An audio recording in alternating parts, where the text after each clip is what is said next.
दोस्तों, कैसे आप सभी। उम्मीद करता हूँ कि अच्छे होंगे आप लोग। चलिए एक बार फिर से मैं स्वागत करना चाहूंगा आप लोगों का अपने इस चैनल विशिष्ट ज्ञान के साथ। आप लोग जुड़े रहे हैं, इसके लिए बहुत बहुत धन्यवाद। फिर से मैं एक बार आप लोगों के सामने एक नया वीडियो लेकर के आ गया हूँ।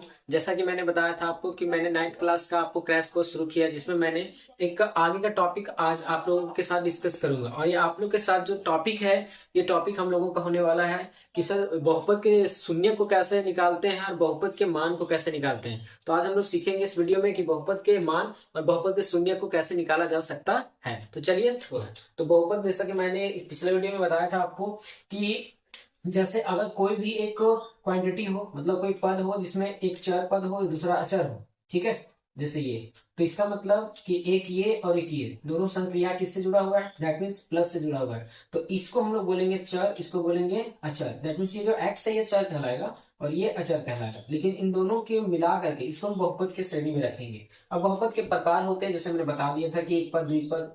मेरा वीडियो जो होगा वो मिल जाएगा आपको, देख लीजिएगा, उसमें सर्च कीजिएगा, आ जाएगा।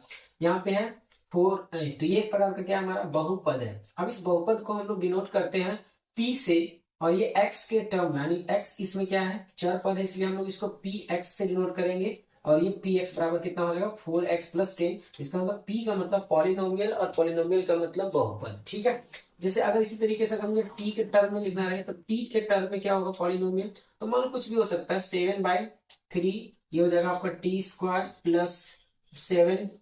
10t माइनस कितना होगा, 7। ये सभी बहुपद के प्रकार होते हैं। तो अगर आपको शून्यक निकालना हो, मान लीजिए अगर आपको जीरोज निकालना हो, ठीक है, शून्यक को इंग्लिश में जीरोज कहा जाता है। अगर इनको शून्यक निकालना हो तो करना कुछ नहीं होगा। करना सिर्फ इतना सा है करना सिर्फ इतना सा है कि इन पी एक्स के वैल्यूज को आपको क्या करना है, या पीटीज के वैल्यूज को जीरो बना देना है। जीरो बना देना है, यहाँ पे क्या कर देना है, जीरो बना देना है। तो अगर ये जीरो हो जाएगा, इसके बाद आने की जो बहुपद दिए रहेंगे उनको इक्वेट कर देना है जीरो से, और उसके बाद सॉल्व कर लेना, भाई आपका जीरो हो जाएगा। तो चलिए, मैंने यहाँ पे दो क्वेश्चन दिया है, उस क्वेश्चन को सॉल्व करते हैं। देखिए, पहला क्वेश्चन हमारे पास ये है, पी एक्स बराबर x+5। अगर इसको जीरो बनाना है तो जीरो बनाने के लिए क्या करना है, इसका जीरो निकालने के लिए हमको इसको सोल्यूशन करना है। तो इसका सोल्यूशन कैसे हो जाएगा, देखिए।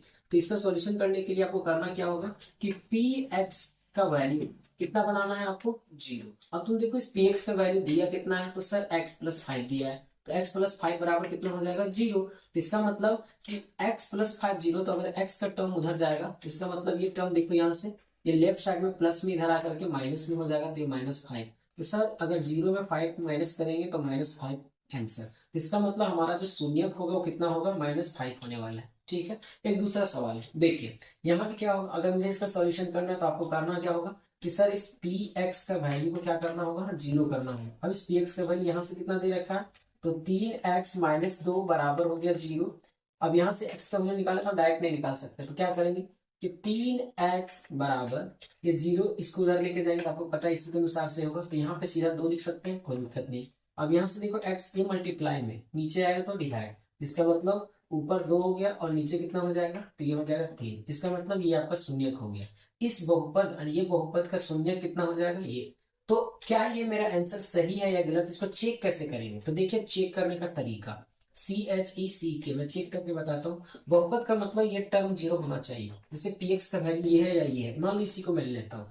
तो मेरे पास कितना है कि पी एक्स बराबर कितना दिया हुआ है, तो 3x-2। इसका मतलब x का वैल्यू मेरे पास कितना आया है, 2/3। तो 3 गुना x का वैल्यू रख दीजिए 2/3 और माइनस हो गया 2। तो 3 से 3 कैंसल, बच गया आपके पास यहाँ 2 और माइनस कितना हुआ, 2। और 2 - 2 जो हो रहा है, आप देख लीजिए यहाँ पे कि 2 - 2 कितना हो गया, जीरो। इसका मतलब कि जो हमारे पास ये वैल्यू आया वो सही है। उसी प्रकार से आप इसको भी चेक कर सकते हैं। तो इस तरीके से हम लोग क्या करते हैं कि शून्य को निकाल सकते हैं, ठीक है। तो आप देखिएगा 9th क्लास में आपका बहुत सारे शून्यक निकालने का क्वेश्चंस दिया हुआ है, आप वहां से कर सकते हो।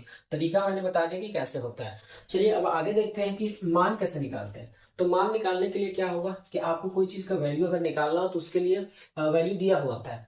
तो आप देखो यहाँ पे कि x बराबर जीरो है, मतलब इस पी एक्स का वैल्यू, x के वैल्यू जीरो के लिए निकालना है। तो मान लो कि तुमको ये दिया हुआ है, तो एक दो मैं करके दिखा देता हूँ, एक आप लोग कर लेंगे उसी प्रकार से। जैसे मान लो मुझे निकालना है P0 निकालना है, तो इस x की जगह पे पहला टर्म कितना रखेंगे, जीरो। तो यहाँ हो गया जीरो, तो जीरो रख दीजिए बराबर।